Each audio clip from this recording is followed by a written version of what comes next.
प्यारे भक्तों, आज से हम श्रीमद् भागवत महापुराण की कथा वाचन करने जा रहे हैं और एक एक अध्याय हम प्रतिदिन पढ़ेंगे। आप भी धर्म लाभ अवश्य उठाएं। से बोलो राधे राधे। पहला अध्याय, देव ऋषि नारद की भक्ति से भेंट। सच्चिदानंद स्वरूप भगवान श्री कृष्ण को हम नमस्कार करते हैं, जो जगत की उत्पत्ति, स्थिति और विनाश के हेतु तथा आध्यात्मिक, आधिदैविक और अधिभौतिक तीनों प्रकार के तापों का नाश करने वाले हैं। जिस समय श्री शुकदेव जी का यज्ञोपवीत संस्कार भी नहीं हुआ था तथा लौकिक वैदिक कर्मों के अनुष्ठान का अवसर भी नहीं आया था, तभी उन्हें अकेले ही संन्यास लेने के लिए घर से जाते हुए देखकर उनके पिता व्यास जी विरह से कातर होकर पुकारने लगे, बेटा, अरे बेटा, तुम कहाँ जा रहे हो? उस समय वृक्षों ने तन्मय होने के कारण शुकदेव जी की ओर से उत्तर दिया था, ऐसे सर्वभूत हृदय स्वरूप श्री शुकदेव मुनि को मैं नमस्कार करती हूँ। एक बार भगवत कथा का अमृत रसास्वादन करने में कुशल मुनिवर शौनक जी ने नैमिषारण्य क्षेत्र में विराजमान महामति सूत जी को नमस्कार करके उनसे पूछा। शौनक जी बोले, सूत जी, आपका अज्ञान अंधकार को नष्ट करने के लिए करोड़ों सूर्य के समान है। आप हमारे कानों के लिए रसायन अमृत स्वरूप सार गर्भित कथा कहिए। भक्ति, ज्ञान और वैराग्य से प्राप्त होने वाले महान विवेक की वृद्धि किस प्रकार हो सकती है तथा वैष्णव लोग किस तरह इस मोह माया से अपना पीछा छुड़ाते हैं। इस घोर काली काल में जीव प्रायः असुरी स्वभाव के हो गए हैं। विविध क्लेशों से आक्रांत इन जीवों को शुद्ध दैवी शक्ति संपन्न बनाने का सर्वश्रेष्ठ उपाय क्या है? हे सूत जी, आप हमें कोई ऐसा शाश्वत साधन बताइए जो सबसे अधिक कल्याणकारी तथा पवित्र करने वालों में भी पवित्र हो तथा जो भगवान श्री कृष्ण की प्राप्ति करा दे। चिंतामणि केवल लौकिक सुख दे सकती है और कल्प वृक्ष अधिक से अधिक स्वर्गीय संपत्ति दे सकता है, परंतु गुरुदेव प्रसन्न होकर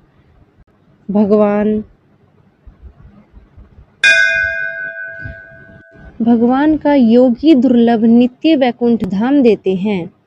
सूत जी ने कहा, शौनक जी, तुम्हारे हृदय में भगवान का प्रेम है, इसलिए मैं विचार कर तुम्हें संपूर्ण सिद्धांतों का निष्कर्ष सुनाता हूँ, जो जन्म मृत्यु के भय का नाश कर देता है, जो भक्ति के प्रवाह को बढ़ाता है और भगवान श्री कृष्ण की प्रसन्नता का प्रधान कारण है। मैं तुम्हें वह साधन बतलाता हूँ, उसे सावधान होकर सुनो। श्री शुकदेव जी कलयुग में जीवों के काल रूपी सर्प का मुख का प्राप्त होने के त्रास का आत्यंतिक नाश करने के लिए श्रीमद् भागवत शास्त्र का प्रवचन किया है। मन की शुद्धि के लिए इससे बढ़कर कोई साधन नहीं है। जब मनुष्य के जन्म जन्मांतर का पुण्य उदय होता है, तभी उसे इस भागवत शास्त्र की प्राप्ति होती है। जब शुकदेव जी राजा परीक्षित को यह कथा सुनाने के लिए सभा में विराजमान हुए, तब देवता लोग उनके पास अमृत का कलश लेकर आए। देवता अपना काम बनाने में बड़े कुशल होते हैं, अतः यहाँ भी सबने शुकदेव मुनि को नमस्कार करके कहा, आप यह अमृत लेकर बदले में हमें कथामृत का दान दे दीजिए। इस प्रकार परस्पर विनिमय अदला बदली हो जाने पर राजा परीक्षित अमृत का पान करें और हम सब श्रीमद् भागवत रूप अमृत का पान करेंगे। इस संसार में कहाँ कांच और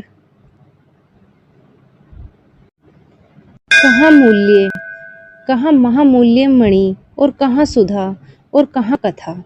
श्री शुकदेव जी ने यह सोचकर उस समय देवताओं की हंसी उड़ा दी। उन्हें भक्ति शून्य कथा का अनाधिकारी जानकर कथा अमृत का दान नहीं किया। इस प्रकार यह श्रीमद् भागवत की कथा देवताओं को भी दुर्लभ है। पूर्व काल में श्रीमद् भागवत श्रवण से ही राजा परीक्षित की मुक्ति देखकर ब्रह्मा जी को बड़ा आश्चर्य हुआ। उन्होंने सत्यलोक में तराजू बांधकर सब साधनों को तोला।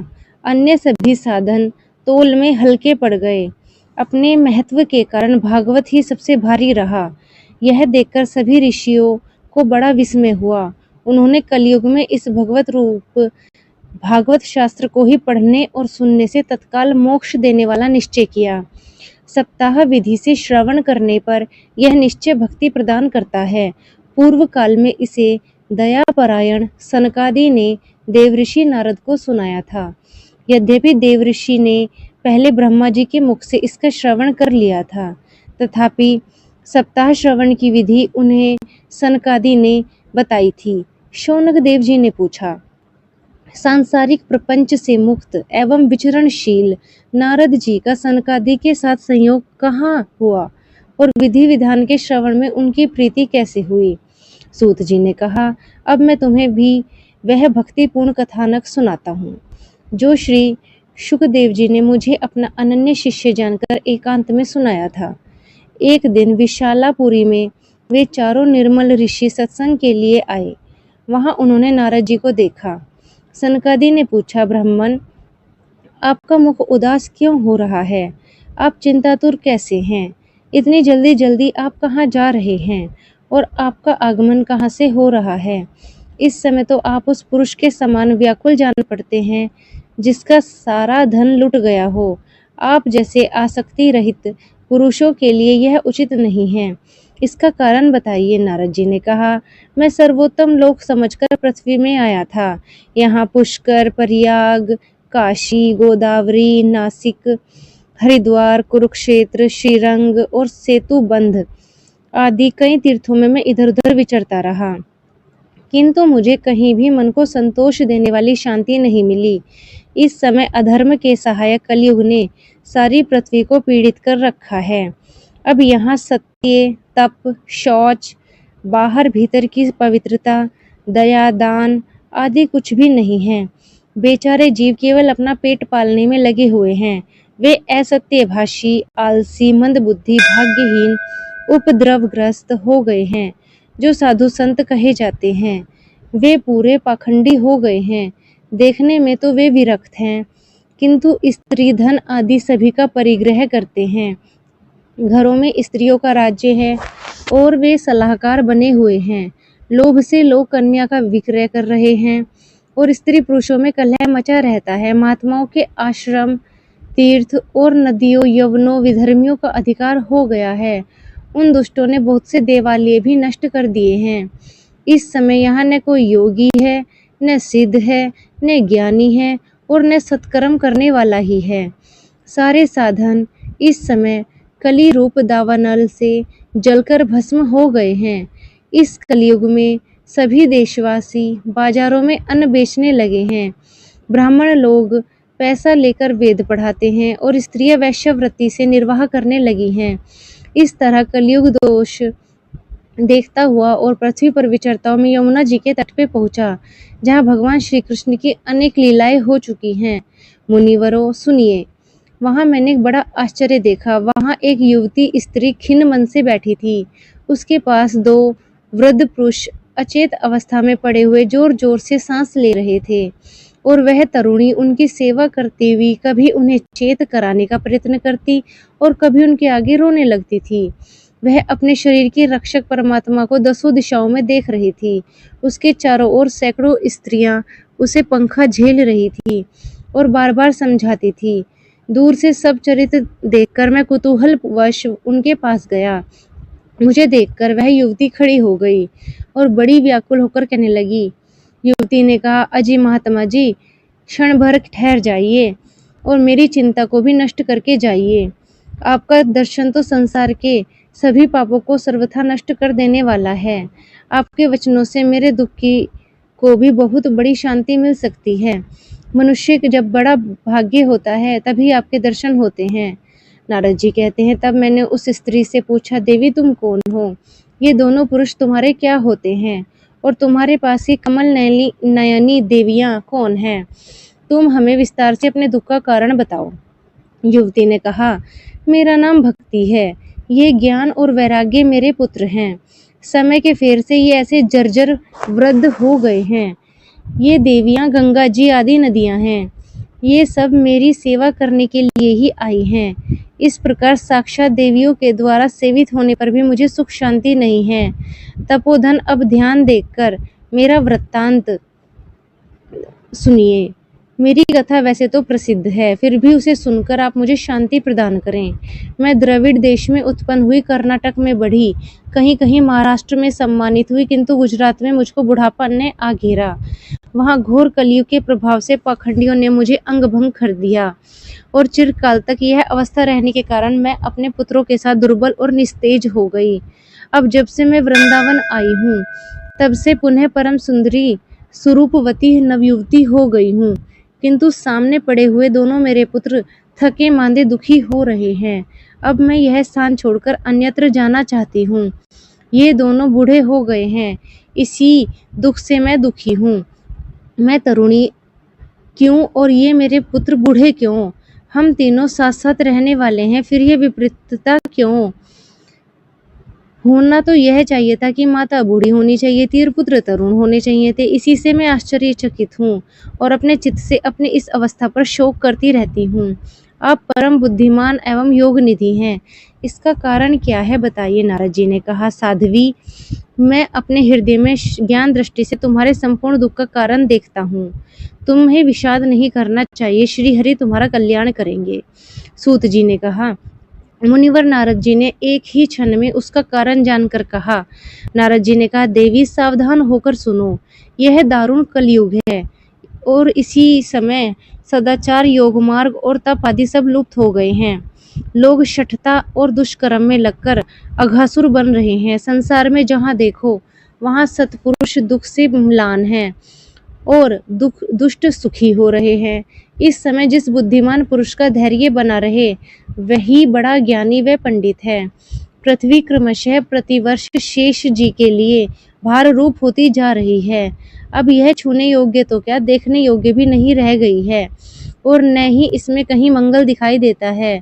अब किसी को पुत्रों के साथ तुम्हारा दर्शन भी नहीं होता। विषयानुराग के कारण अंधे बने हुए जीवों से उपेक्षित होकर तुम जर्जर हो रही थी। वृंदावन के संयोग से तुम फिर नवीन तरुणी हो गई हो। अतः यह वृंदावन धाम धन्य है, जहाँ भक्ति सर्वत्र नृत्य कर रही है। परंतु तुम्हारे इन दोनों पुत्रों का यहाँ कोई ग्राहक नहीं है, इसलिए तुम इन पर बुढ़ापा आ गया है और वह बुढ़ापा छूट नहीं रहा है। यहाँ इनको कुछ आत्मसुख, भगवत स्पर्श जनित आनंद की प्राप्ति होने के कारण ये सोते से जान पड़ते हैं। भक्ति ने कहा, राजा परीक्षित ने इसी पापी कलयुग को क्यों रहने दिया? इसके आते ही सब वस्तुओं का सार न जाने कहाँ चला गया। करुणा में श्री हरि से भी यह अधर्म कैसे देखा जा रहा है? मुने, मेरा यह संदेह दूर कीजिए। आपके वचनों से मुझे बड़ी शांति मिल रही है। नारद जी ने कहा, बाले, यदि तुमने मुझसे पूछा है तो प्रेम से सुनो। कल्याणी, मैं तुम्हें सब बताऊंगा और तुम्हारा दुख दूर हो जाएगा। जिस दिन भगवान श्री कृष्ण इस भूलोक को छोड़कर अपने परम धाम को पधारे, उसी दिन से यहाँ संपूर्ण साधनों में बाधा डालने वाला कलयुग आ गया। दिग्विजय के समय राजा परीक्षित की दृष्टि पड़ने पर कलयुग दीन के समान उनकी शरण में आया। भ्रमर के समान सारग्राही राजा ने यह निश्चय किया कि इसका वध मुझे नहीं करना चाहिए, क्योंकि जो फल तपस्या, योग एवं समाधि से भी नहीं मिलता, कलयुग में वही फल श्री हरि कीर्तन से ही भलीभांति मिल जाता है। इस प्रकार सारहीन होने पर भी उसे एक ही दृष्टि से सारयुक्त देखकर उन्होंने कलयुग में उत्पन्न होने वाले जीवों के सुख के लिए ही इसे रहने दिया था। इस समय लोगों के कुकर्म में प्रवृत्त होने के कारण सभी वस्तुओं का सार निकल गया है और पृथ्वी के सारे पदार्थ बीजहीन भूसी के समान हो गए हैं। ब्राह्मण केवल अन्न धनादि के लोभवश घर घर एवं जन जन को भागवत की कथा सुनाने लगे हैं, इसलिए कथा का सार चला गया। तीर्थों में नाना प्रकार के अत्यंत घोर कर्म करने वाले नास्तिक और नारकी पुरुष भी रहने लगे हैं, इसलिए तीर्थों का भी प्रभाव जाता रहा। जिनका चित्त निरंतर काम, क्रोध, महान लोभ और तृष्णा से तृप्त रहता है, वे भी तपस्या का ढोंग करने लगे हैं, इसलिए तप का सार भी निकल गया है। मन पर काबू न होने के कारण तथा लोभ, दंभ और पाखंड का आश्रय लेने के कारण एवं शास्त्र का अभ्यास न करने से ध्यान योग का फल मिट गया है। पंडितों की यह दशा है कि वे अपने स्त्रियों के साथ भैंसों की तरह रमण करते हैं। उनमें संतान पैदा करने की कुशलता पाई जाती है। मुक्ति साधन में वे सर्वथा अकुशल हैं। संप्रदायानुसार प्राप्त हुई वैष्णवता भी कहीं देखने में नहीं मिलती। इस प्रकार जगह जगह सभी वस्तुओं का सार लुप्त हो गया है। यही तो इस युग का स्वभाव है। इसमें किसी का दोष नहीं है। इसी से पुंडरीकाक्ष भगवान बहुत समीप रहते हुए भी यह सब सह रहे हैं। सूत जी कहते हैं, शौनक जी, इस प्रकार देवऋषि नारद के वचन सुनकर भक्ति को बड़ा आश्चर्य हुआ। फिर उसने जो कहा उसे सुनिए। भक्ति ने कहा, देवऋषि, आप धन्य हैं। आपने मेरा बड़ा सौभाग्य था जो आपका समागम हुआ। संसार में साधुओं का दर्शन ही समस्त सिद्धियों का परम कारण है। आपका केवल एक बार का उपदेश धारण करके कयाधु कुमार प्रहलाद ने माया पर विजय प्राप्त कर ली थी। ध्रुव ने भी आप ही की कृपा से ध्रुव पद प्राप्त किया था। आप सर्व मंगलमय और साक्षात श्री ब्रह्मा जी के पुत्र हैं। मैं आपको नमस्कार करती हूँ। इसी के साथ पहला अध्याय खत्म होता है। राधे राधे।